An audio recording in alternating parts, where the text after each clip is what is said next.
દેહ સંબંધી પદાર્થો દેહ સુધી જ છે. જે દિવસે આ શરીર નષ્ટ થઈ જાય તે દિવસે દેહ સંબંધી પદાર્થો પણ નષ્ટ થઈ જાય છે. પણ આત્મ સંબંધી એવા પ્રભુ એ તો સદાને માટે જીવની સાથે બિરાજે છે, સદાને માટે જીવના હૃદયમાં બિરાજે છે. અરે એક જન્મમાં નહીં, અનેક જન્મોથી પ્રભુ એ જીવની સાથે જ છે.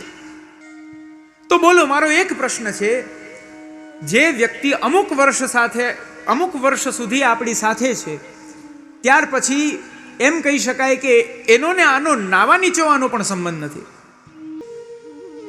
એક વ્યક્તિ ઘરનું કોઈ છે એ હરિશરણને પ્રાપ્ત થાય ત્યારે આપણે એની પાછળ એ શોકના કારણે આપણે સૂતક પાડી લીધું. એ પુનર્જન્મ જ્યારે ગ્રહણ કોઈ બીજાને ત્યાં કરે છે ત્યારે આપણે જનના શૌચ પાછું પાડીએ છીએ. પાછો ત્યાં એ હરિશરણને એ જીવ પ્રાપ્ત થાય છે તો પાછું આપણે સૂતક પાડીએ છીએ.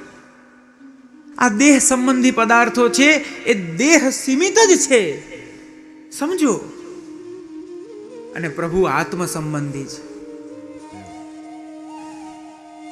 એ સદા છે. જે અમુક વર્ષો સુધી આવ્યો છે, આવી અને પાછો આપણને ભૂલી જવાનું છે, તો એના સાથે રહેવું જોઈએ કે જે અનેક જન્મોથી યોંતશ્ચરતિ સોધ્યક્ષ, અનેક જન્મોથી જીવના અંતઃકરણારૂઢ થઈને જે વિદ્યમાન છે એવા પ્રભુનો સંગ કરવો જોઈએ. ચિત્ર આપ સૌની સામે છે, માર્ગ આપ સૌની સમક્ષ છે. પથ પ્રદર્શન એ અહીંથી કરી દેવામાં આવ્યું છે. હવે આપ સૌ ઉપર નિર્ભર કરે છે કે કયા માર્ગ ઉપર જવું. આપ સૌ શિક્ષાપત્રનું શ્રવણ કરી રહ્યા છો, શ્રી હરિરાય મહાપ્રભુના વચનોનું શ્રવણ કરી રહ્યા છો. આપે સૌએ નક્કી કરવાનું છે હવે કયા માર્ગ ઉપર જવું. મનથી સદા પ્રભુની તે સર્વ લીલાનું ધ્યાન કરવું. પ્રભુ ગૌચારણ કરવા પધાર્યા અને વ્રજગોપિકાઓ પરસ્પર મળી અને એ જ પ્રભુની આજના દિવસથી પહેલાની જેટલી પણ લીલાઓ છે તે સર્વ લીલાઓનું સ્મરણ કરી, ભાવન કરી પરસ્પર કથન કરે છે. તે લીલાની સુધીમાં તે જીવો તત્પર થઈ જાય છે. પ્રભુ ગૌચારણ કરવા પધારે છે ત્યારે કેવલ પ્રભુ એકલા નથી પધારતા, તમનુદ્રુત ચેતસઃ, તે વ્રજ ગોપિકાઓના હૃદયને પણ, એમના ચિત્તને પણ સાથે લઈને પધારી જાય છે.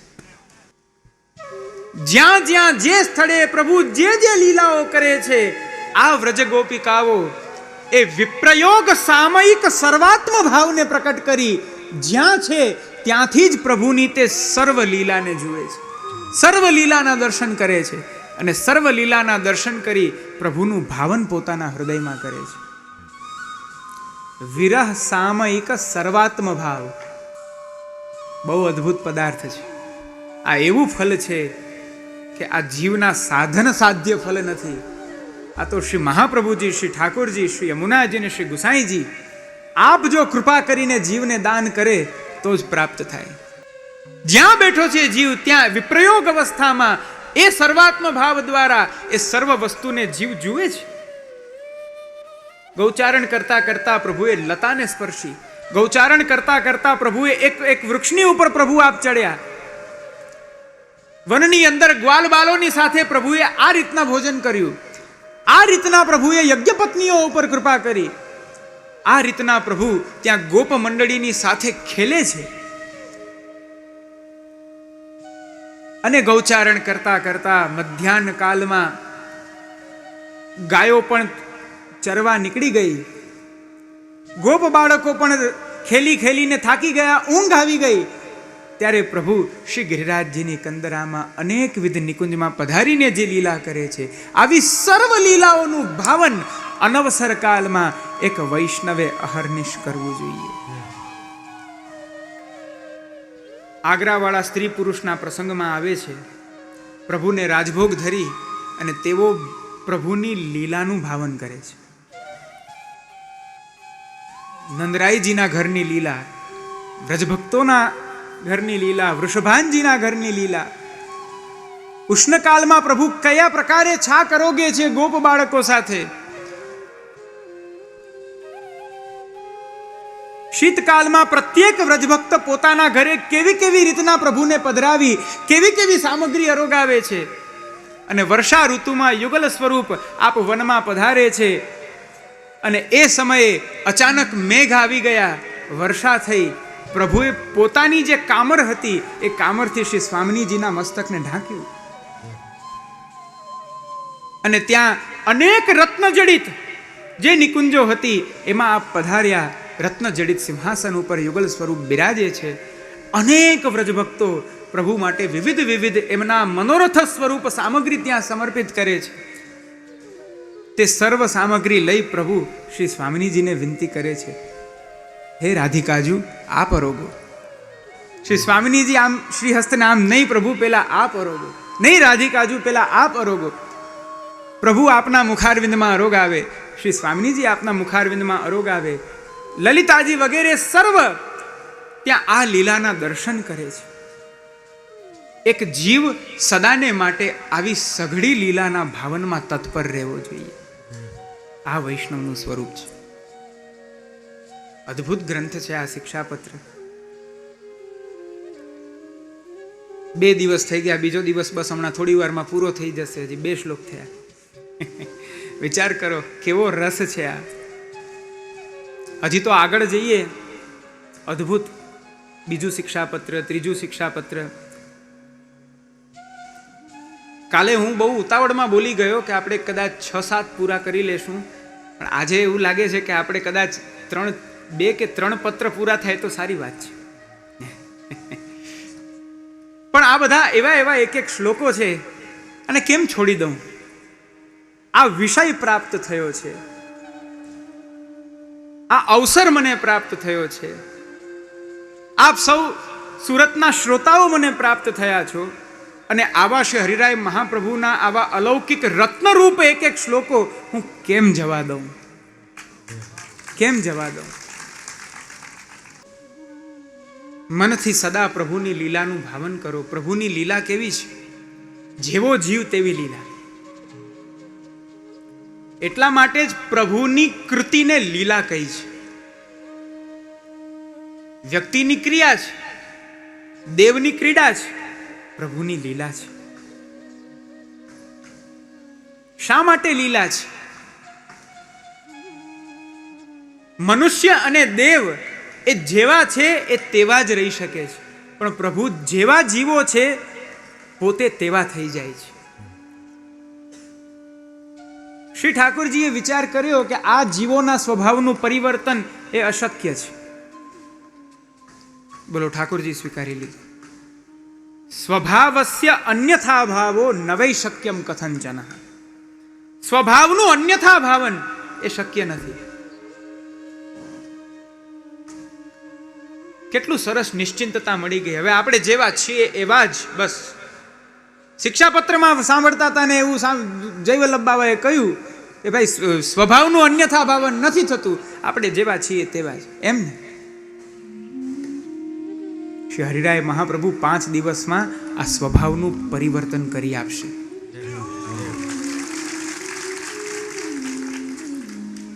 કંઈ જ નહીં કરતા હો તો મિશ્રીની ટૂંક ધરતા થઈ જશો.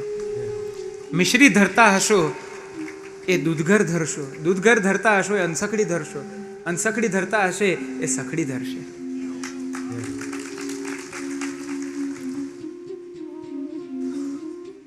મારું કાર્ય જે છે આ પ્રસ્તુતિ થોડી છે, આ લીલા રસ છે. શિક્ષા સાગર એ અલૌકિક સ્વમાર્ગીય લીલા રસરૂપી સાગરને આપ પ્રકટ કરી અને આપણને ડૂબકી મરાવે છે.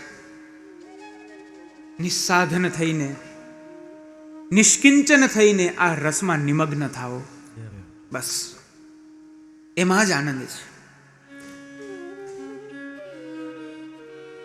મનથી સદા પ્રભુની લીલાનું ભાવન કરવું એવી આજ્ઞા કરી અને ત્યાર પછીનો 3જો શ્લોક આવે છે. હવે અહીંયા વિષય આવે છે ભગવત સેવાનો. કૃષ્ણ સેવા શું છે? સેવાનું સ્વરૂપ શું છે? સેવા કોને કહેવાય? સેવાનું ફલ શું, આ સમજવું અતિ આવશ્યક છે.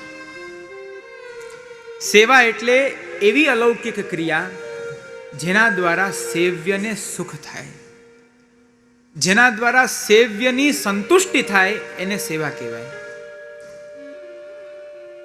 સેવ્ય સંતોષ જનિકા ક્રિયા સેવા. પણ આ વ્યાખ્યા પણ હજી અધૂરી લાગે. હજી અહીંયા કંઈ ખૂટી રહ્યું છે. સ્વસ્મિન દાસત્વાનુસંધાન પૂર્વકમ સ્વતંત્ર પુરુષાર્થત્વેન ક્રિયમાણા સેવ્ય સંતોષ જનિકા ક્રિયા સેવા. આ પરિપૂર્ણ વ્યાખ્યા છે. કેવલ સેવ્યને સુખ થાય એટલી જ સેવા નહીં. એમ તો કોઈ વ્યક્તિ બહુ પ્યાસો હોય ને તમે એની બાજુમાં જલ મૂકી દો, એ એક ક્ષણ તમે એને જલ દેવાની સેવા કરી અને એને જલ પીને તૃપ્ત થઈ ગયો તો સેવ્યને સુખ થયું, તો એ સેવા થોડી કહેવાય. આટલી જ માત્ર સેવા નથી, પણ સેવા એટલે એવી અલૌકિકી કૃતિ, અલૌકિકી ક્રિયા કે જેની અંદર સર્વપ્રથમ દાસત્વ હોય. દાસત્વથી પરિપૂર્ણ જ્યાં આચાર છે, દાસત્વના અનુસંધાન પૂર્વક જે ક્રિયા કરવામાં આવે છે એ ક્રિયા પણ કેવી? આ સ્વતંત્ર પુરુષાર્થ છે. એવા સ્વતંત્ર પુરુષાર્થ રૂપી જે ક્રિયા કરવામાં આવે જેના દ્વારા સેવ્યને સુખ થાય. અહીંયા હવે પરિપૂર્ણતા આવી. દાસ એક દિવસનો દાસ નથી, દાસ તો નિત્યનો દાસ છે. જ્યાં સુધી એનો સ્વામી એને દાસત્વ આપી અને એની પાસેથી એની સર્વ વસ્તુને ગ્રહણ કરવા માંગે છે ત્યાં સુધી એનું દાસત્વ અખંડિત છે. એ દાસત્વનું ખંડન નથી થતું. ત્યાં સુધી તે દાસત્વ એમનું એમ રહે છે. તો ભક્તિ માર્ગમાં તો આદેહ પર્યંત દાસત્વ છે. એ દાસત્વનું અનુસંધાન જીવનું જવું ન જોઈએ સેવામાંથી. આગળ શિક્ષાપત્રમાં શ્રી હરિરાય મહાપ્રભુ આજ્ઞા કરે છે, અતિ આદરપૂર્વક કૃષ્ણ સેવા કરો, દાસત્વના અનુસંધાનથી કૃષ્ણ સેવા કરો. ત્યાં તો એવી વાત કરવામાં આવી છે કે જ્યાં સુધી જીવ ભગવત કૃપાનો સાક્ષાત અધિકારી નથી થતો ત્યાં સુધી કૃષ્ણ સેવામાં એ પ્રભુને પોતાના પ્રાણ પ્રેષ્ઠ ન માની સાક્ષાત રાજાધિરાજ માનીને સેવે. અને જેમ એક રાજા અપરાધ કરનારને દંડ આપે છે એમ એ જીવ સદા એ મનની અંદર એ ભાવ રાખે કે આ સાક્ષાત રાજાધિરાજ છે, મારા દ્વારા જો કોઈ અપરાધ થશે તો પ્રભુ મને દંડ આપશે, માટે હું સાવધાનીપૂર્વક સેવા કરું. દાસત્વના અનુસંધાન પૂર્વક જે સેવા થાય, જેના દ્વારા સેવ્યને સુખ થાય, આવી સેવા એ સ્વતંત્ર પુરુષાર્થ થઈ જાય છે. અર્થાત આવી સેવાની આગળ કોઈ ધર્મ પુરુષાર્થ મૂકીને એમ કહે કે નહીં આ ધર્મ પુરુષાર્થ સાચો, તો એ ધર્મ પુરુષાર્થ ફીકો. અર્થ પુરુષાર્થ મૂકે તો એ પણ ફીકો. કામ મોક્ષાદી સર ચતુર્વિધ પુરુષાર્થ એ ફીકા છે કૃષ્ણ સેવાની આગળ. શ્રીમદ ભાગવતમાં બહુ સુંદર લખ્યું છે, ધર્માર્થ કામ મોક્ષાખ્ય. ધર્મ અર્થ કામ મોક્ષ યહ ઇચ્છેત શ્રેય આત્મનઃ એકમેવ હરેસ્તત્ર કારણમ પાદ સેવનમ. ધર્મ અર્થ કામ અને મોક્ષ આ ચારમાંથી કોઈ એકને જો જીવનમાં ઉતારો તો એકને સાધી શકાય, પણ ચારેયને ભેગા સાધવા હોય તો ધર્મ એકને જીવનમાં સાધવો છે કે અર્થ એકને સાધવો છે કે કામ એકને સાધવો છે એટલું પર્યાપ્ત નહીં.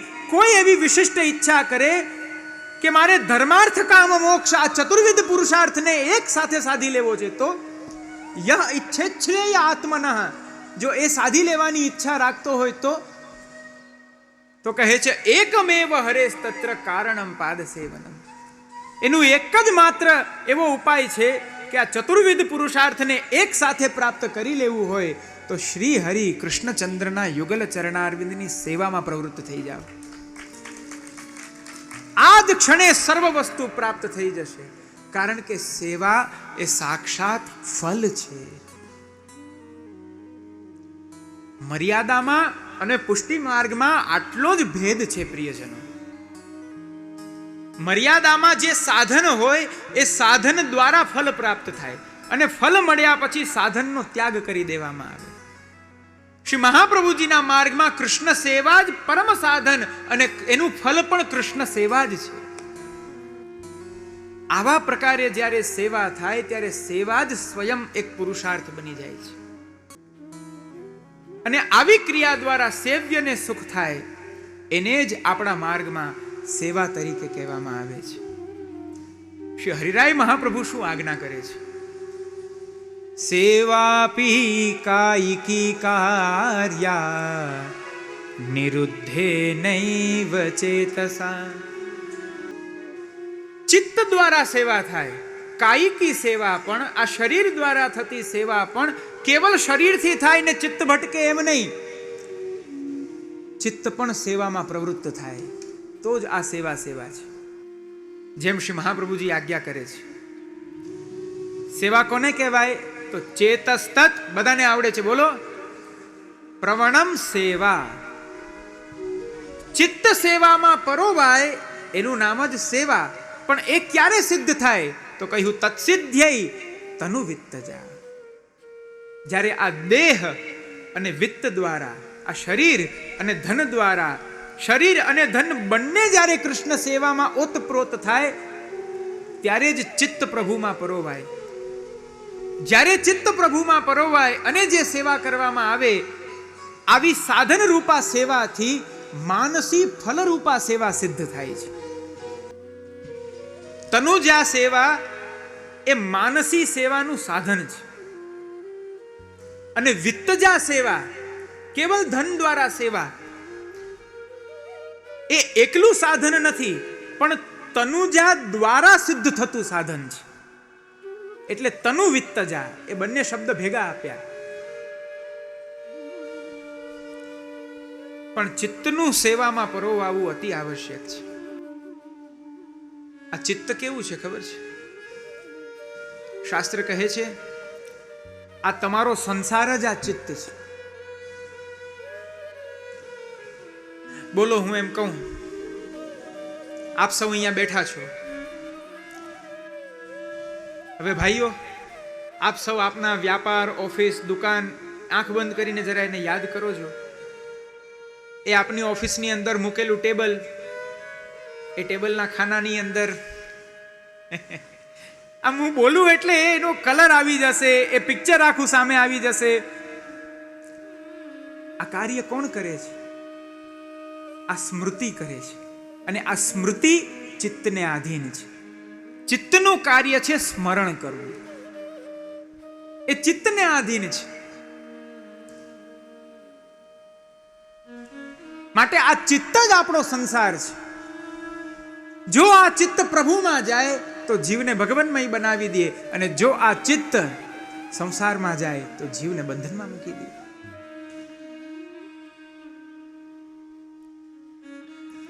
અને શ્રવણ કરતા કરતા જો આ ચિત્ત ક્યાંય ભટકે તો નિદ્રા આવી જાય. આ સારું, તમે રાત્રિ બહુ સરસ ચૂની છે. આમાં ભલે લાઈટો મૂકી છે પણ એકદમ આમ દૂરનું એકદમ સ્પષ્ટ ના દેખાય. દિવસનો સમય હોય ને તો આમ તરત ખબર પડી જાય, હા પેલા એક ભાઈ સુતા છે, તરત ખબર પડે.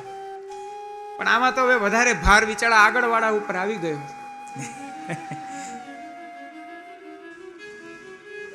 ચિત્તમેવ હિ સંસારઃ તત્ પ્રયત્નેન શોધયેત. જીવનો સંસાર આ ચિત્ત છે. આ ચિત્તનું પ્રયત્ન દ્વારા, યત્ન દ્વારા, પુરુષાર્થ દ્વારા આ ચિત્તનું શોધન કરો, આ ચિત્તનું દમન કરો, આ ચિત્તને સ્વચ્છ કરો, એને ભગવાનમય કરો.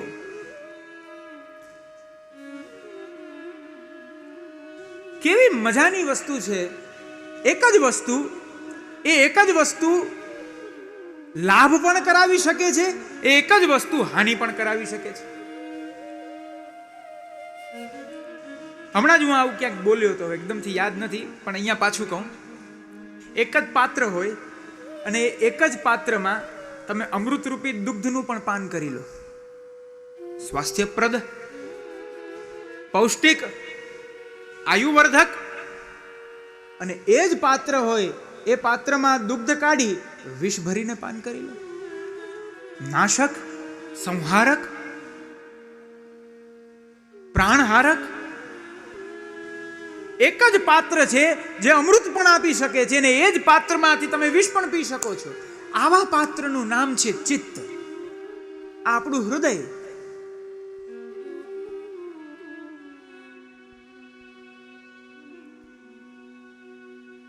ચેતઃ ખલ્વસ્ય બંધાય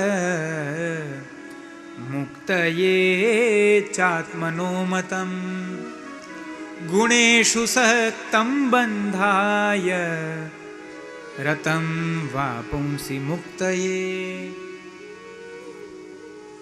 આ ચિત્ત જ જીવનું બંધનનું કારણ છે. જીવ સંસારમાં બંધાય છે, અહંતા મમતામાં બંધાય છે, આસક્તિમાં બંધાય છે. એનું મોટું કારણ ચિત્ત છે. અને આ ચિત્ત જ જીવને પરમ મુક્ત થવાને માટેનું એક સાધન છે. બોલો. અને પેલું આપણે ઓલી એક કહેવત છે ને, બે ધારી તલવાર.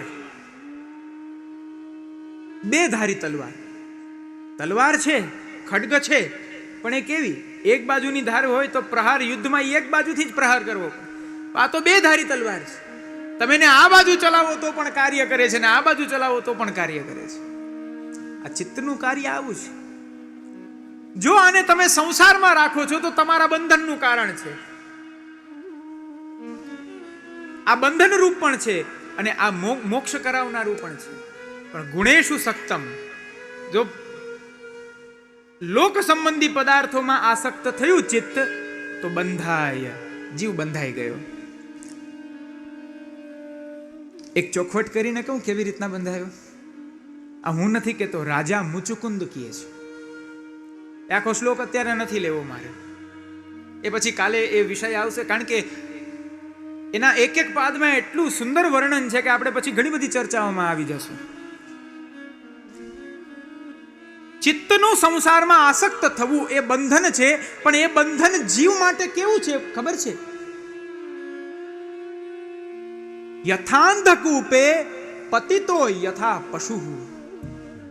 જેમ ઘરના આંગણે એક પશુને આપણે બાંધીએ છીએ ને, એમ આ જીવ માનવ દેહને ધારણ કરીને પરમ કલ્યાણનો આધાર આ માનવ શરીરને પ્રાપ્ત કરીને પણ એ જીવ એક પશુની જેમ આ શરીરમાં બંધાઈને બેસી જાય છે. કેમ? ચિત્તની આસક્તિ પ્રભુમાં ન રાખીને લૌકિકમાં રાખે છે.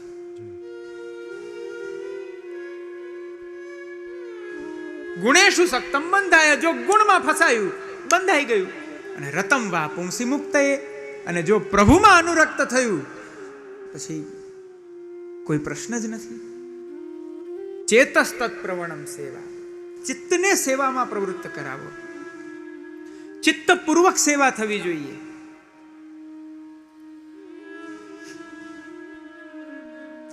સેવાપી કાયિકી કાર્ય. આ કાયિક સેવા પણ ખાલી કાયાથી નથી કરવાની. ચિત્તના નિરુદ્ધતાની સાથે, ચિત્તના ચિત્તવૃત્તિના નિરોધ સાથે જીવે સેવામાં તત્પર થવાનું છે. સેવામાં તો દેહાનું સંધાન ભૂલાવવું જોઈએ. સેવામાં તો જીવને પોતાનું અનુસંધાન ભૂલાઈ જવું જોઈએ. આનું નામ સેવા છે.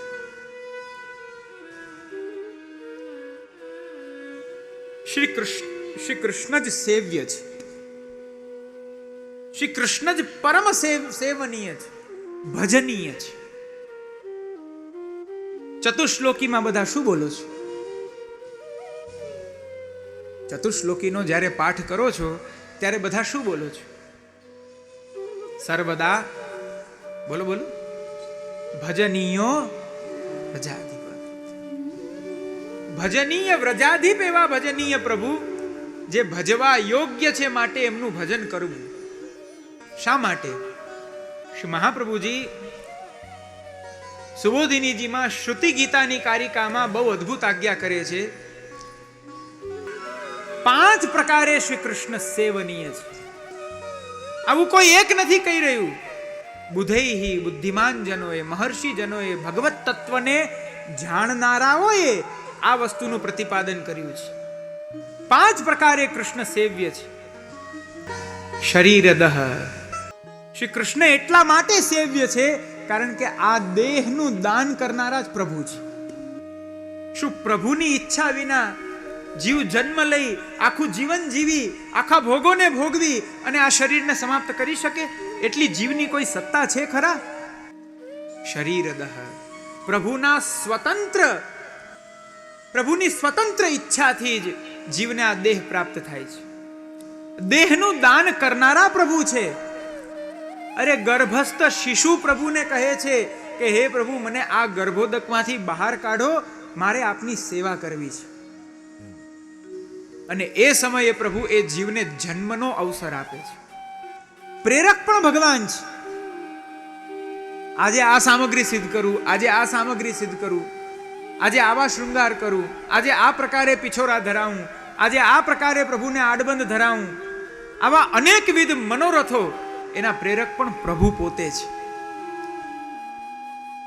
શું જીવની એવું સામર્થ્ય છે કે જીવ મનોરથ કરીને પ્રભુને પ્રસન્ન કરાવે?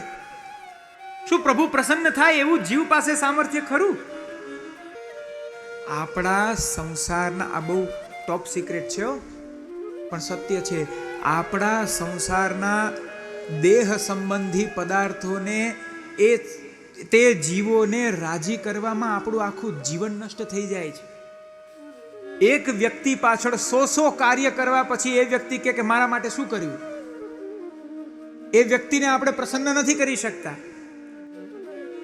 પ્રેરક, અહીંયા પ્રેરક પણ પ્રભુ છે. હે જીવ, તું મને આ રીતના લાડ લડાવ, તું આ રીતના મારા મનોરથ પૂરા કર. દેહ, અલૌકિક દેહનું દાન દેનારા પ્રભુ છે. પ્રેરક, મનોરથને પ્રકટ કરાવનારા પ્રભુ છે. સુખદઃ, અને એ સેવા દ્વારા જીવને પરમ સ્વરૂપાનંદની પ્રાપ્તિ કરાવનારા પણ પ્રભુ છે. શેષ, જે કંઈ પણ બાકી રહેતું હોય ભક્તિ માર્ગમાં એ પણ પ્રભુ પોતે છે. અને સત્યદઃ, પરમ સત્ય પણ પ્રભુ છે. આવા 5 કારણથી શ્રી કૃષ્ણ જ સેવ્ય છે અને શ્રી કૃષ્ણની જ સેવા કરવી જોઈએ.